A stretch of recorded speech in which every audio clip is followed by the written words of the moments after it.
Welcome back to section 4 of chapter 11. Now we're going to apply some of what we've learned about counting to the fundamentals of probability. What in particular? Well, theoretical probability and empirical probability.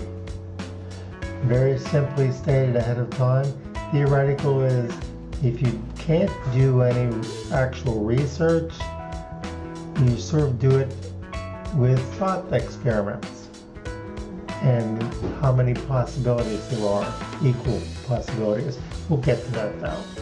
The second is actually done by research.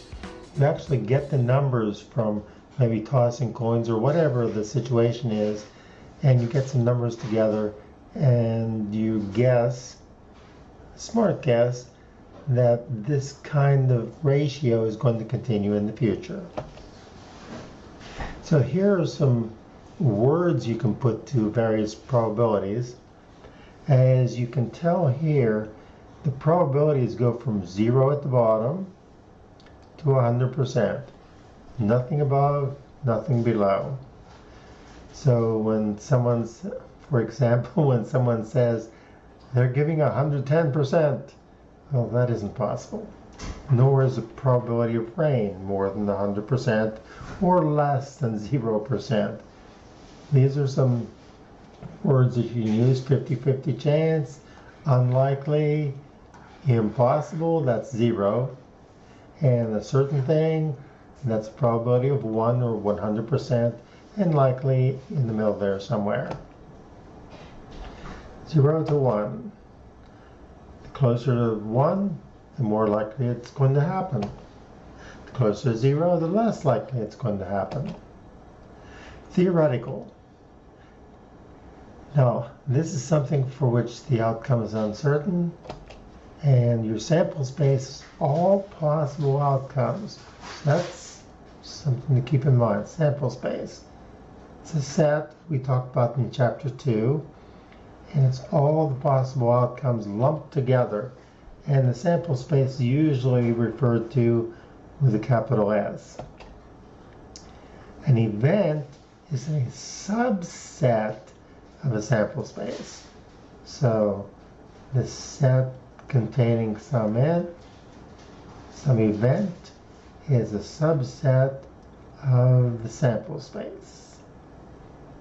We'll get to some examples.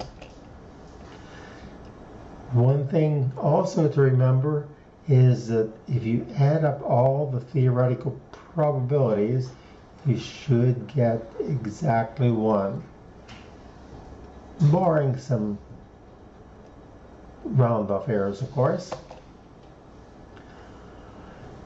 Now, this is very important. For any event, the outcomes need to be equally likely for you to get a theoretical probability.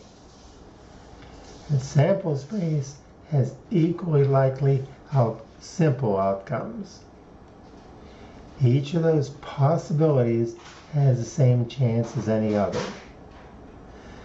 With that said, the theoretical probability, and you can write it this way, P of capital E for event, is written like this and calculated like this.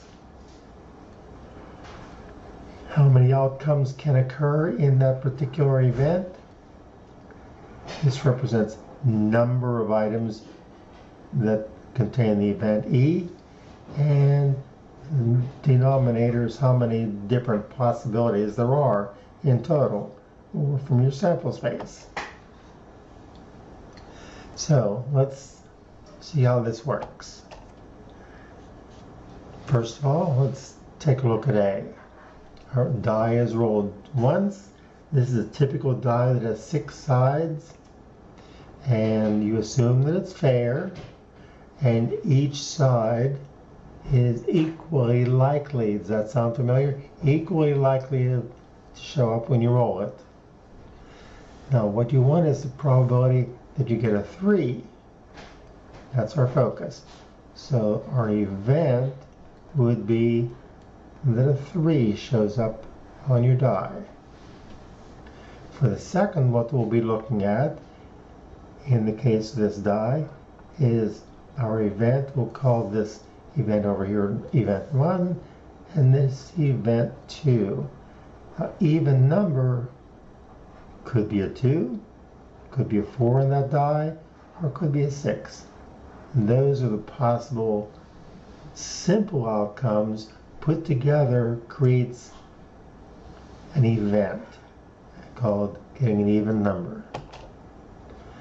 The sample space contains all of 1, 2, 3, 4, 5, and 6.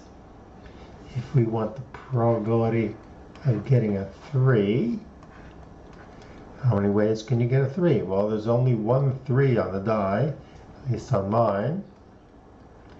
And there are 6 different sides. So there's your probability of getting an event of a 3 on a die. Second part.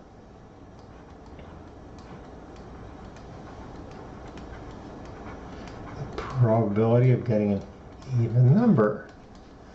Well, first of all, how many even numbers are there on the die? There's the 2, 4, and the 6. 3 of those. How many total? There's 6 sides to the die. Usually we reduce this, by the way, just like all common fractions, and there's your probability for both of those.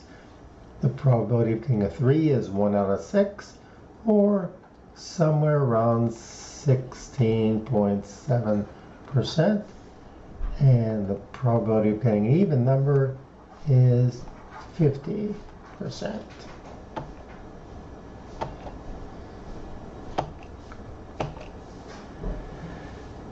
Next, look at some cards. I don't know if you're familiar with cards, but usually a typical standard deck has 52 cards. There's spades, diamonds, hearts, and let's see the space. Yeah, clubs. That's the fourth one. And you have an ace, 2 through 10. You have a jack, queen, and a king. So keeping that in mind, assume that you have a standard deck. What's the probability of getting a king? So the probability of getting a king, this is your event. How many kings? Well, each of those sections of the deck has 13 cards, and one of those is a king. There's a king of each one of those parts that I told you about. So there's 4 kings in the deck. You've got 52 cards altogether, and we'll reduce that just a slight bit. 1/13 is the probability of pulling out a king if it's equally likely for any of the cards. Now, how about a heart? You have the standard 52 card deck. What's the chance you get a heart? Well, the 13 hearts, 52 cards altogether, reduce that, and the probability of a heart is 1/4.